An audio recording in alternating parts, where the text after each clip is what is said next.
So, yeah. Anyway, this is the first song I wrote on the ukulele. I love my ukulele. It's with me all the time. It's better than a pretty girl 'cause it doesn't nag or whine. I love my ukulele. It's my favorite little axe. It don't talk back unless I ask. And if I want it quiet, I just put it in its sack. I love my ukuleles, I have one of every kind. Baritone and tenor for the candlelit dinners, concert when I'm playing Hawaiian. For ragtime applications, this soprano does just fine. I like to yuck it up with some corny stuff and fade into a better time. Life played some lousy games on me. Oh yes it did, baby. My wife left me.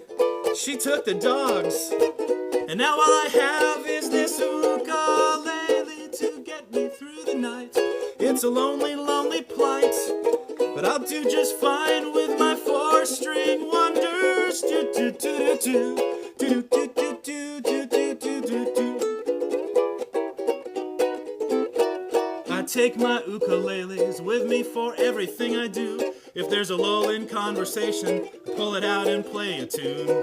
If ever you should see me alone in my streetcar, a traffic jam is just another chance to strum a few familiar bars.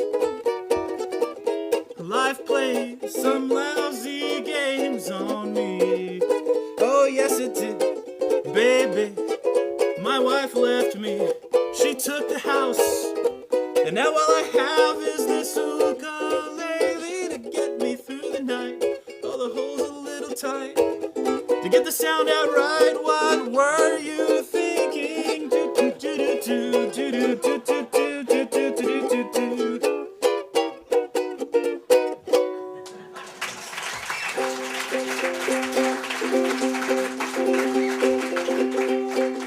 We lost a family pet, so you have to, write a song about it. Explain it to the kids, kind of tell them why it happened.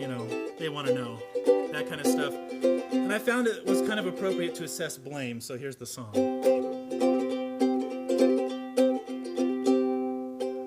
Dead fish on the countertop, you'd have lived a longer life if it wasn't for my wife filling your bowl too high. Dead fish on the countertop, you might have wanted to be free. I mean, it was just last week we found you outside your bowl. We saved you then, but we ignored your suicidal cry.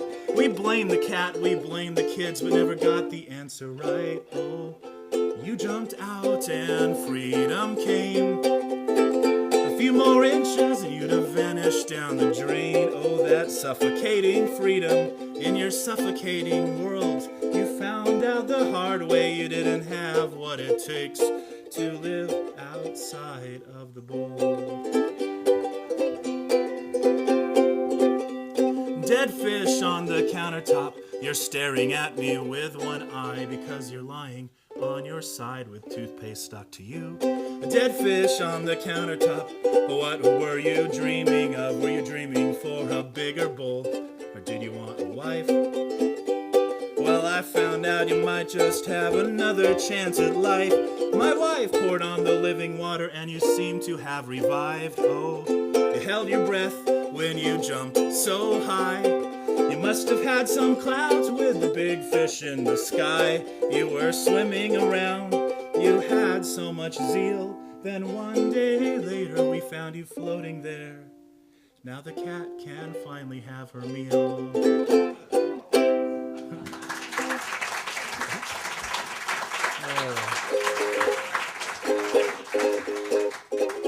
Here's one of those songs that tends to offend everybody. We're such a mixed-up country, and I love that about us. We like to condemn all the goings-on around the world, but we love the way we live, and so that's what this song is all about. It's called American Hypocrite at Walmart. Well, I've never fought for freedom, don't think I ever will, 'cause war is something violent and I'm too good to kill. I'm not unpatriotic, as far as I can see. Oh, it's just that I can't stand what we're doing overseas. I mean, freedom's good in principle, as long as it's for me.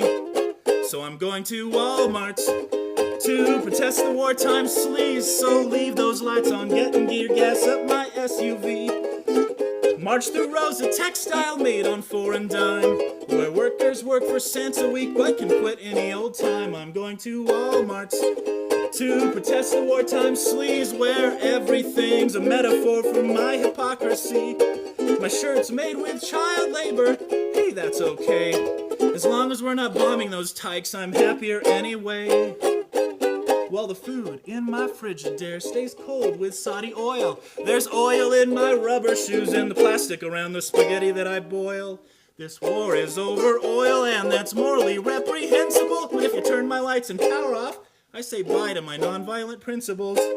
So I'm going to Walmart to protest the wartime sleaze. So leave those lights on, getting gear, gas up my SUV. I fight for falling prices as long as it helps me, but fighting for someone else's freedom's called dying senselessly. I'm going to Walmart to protest the wartime sleaze, where everything's a metaphor for my hypocrisy. I kind of miss my family, 'cause these long lines I can't avoid.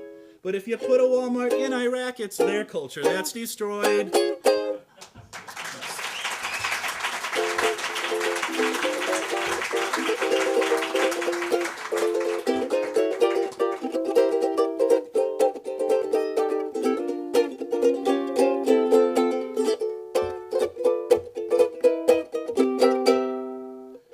4 years of college and I earned my first degree. I loved it so much that I somehow knew I'd never leave. My public education left a special kind of hold on me, and that's why I signed up to teach in teacher re-education. Well, I joined a new fraternity.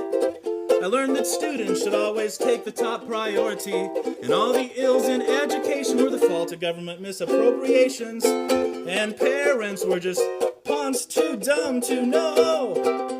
Well, down the old production line go the shrinking, shrink-wrapped teenage minds, marinating in their status quo. And the policy control defect man grabs broken products with a steady hand and tosses them aside in piles that grow, piles that grow. They just grow, grow, grow.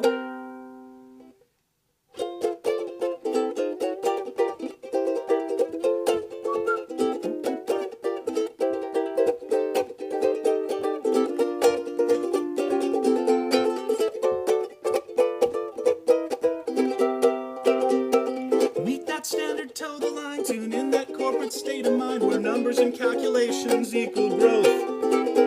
Like workers in a factory, we treat our students like machines where thinking is replaced with stuff to know. Stuff to know. I say no, no, no. In teacher school I learned that grades were a label so unkind. Once I understood that, well, they gave me a grade for my time.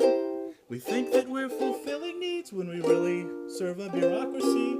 Maybe teachers are just pawns too dumb to know.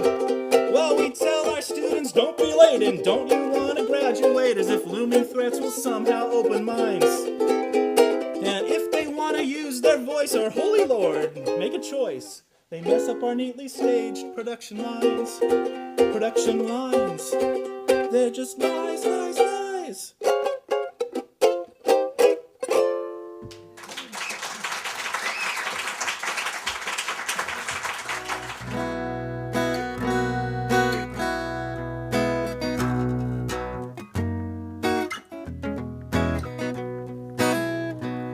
Back in Vista, when I was 10, as if to prove that we were men, my friends and I would trash each other's families. We were morons, I know that now. I let them call my mom a cow, and somehow that measured my virility. Then one day they threw a curve, they struck a raw nerve, and found the secret I had kept. So I took it like a man, I stood my stand, and then I wept, 'cause when your father looks like Mo, you know, the guy from the Three Stooges, life can be so cruel. In school I was a sitting duck, kids behind me would say, yuck, yuck, as if that wasn't bad enough. Sometimes they'd bop my nose. To look at me, you might conceive. More likely, my father looked like Curly, but no, he looked like Mo. I asked my father straight out one day why he chose to look that way. His shiny jet black hair cut like an Eskimo. And I hoped that his reply would be some father-son philosophy. He just looked at me and said, who the hell is Mo? And I said, Dad, it's me they tease. I'm begging you, please, can you wear your hair more normally? So we stood there eye to eye, guy to guy. And he said, certainly, 'cause when your father looks like a Mo, you know, the guy from the Three Stooges.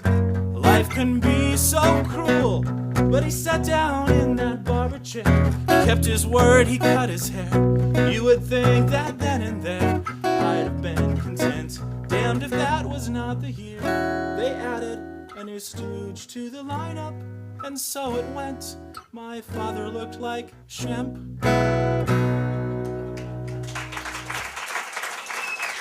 All right. I'm going to do one last one that I've wanted to do, which I'll probably mess it up. That's okay. I've wanted to do this one ever since doing open mics, but it's one of those songs that's like 30 seconds long. Well, when you have 5 minutes, you just want to fill up the whole space.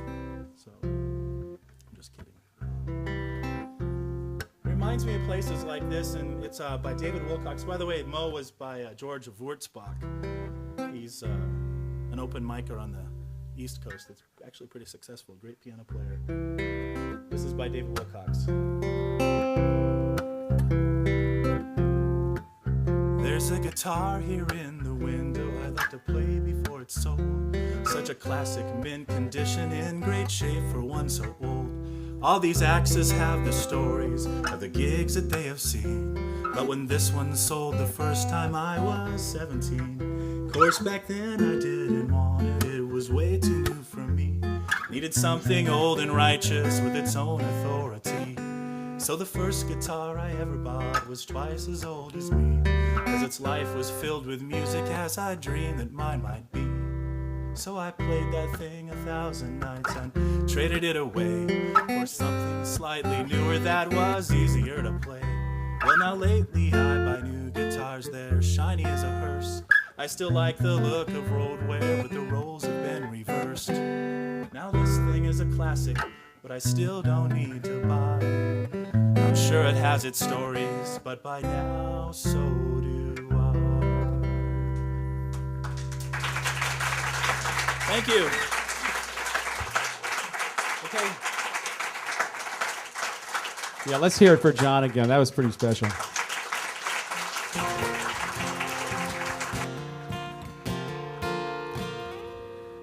I'd like to thank all the players and performers and everybody that showed up and folk music. Let's have a big hand for Folk Music Center.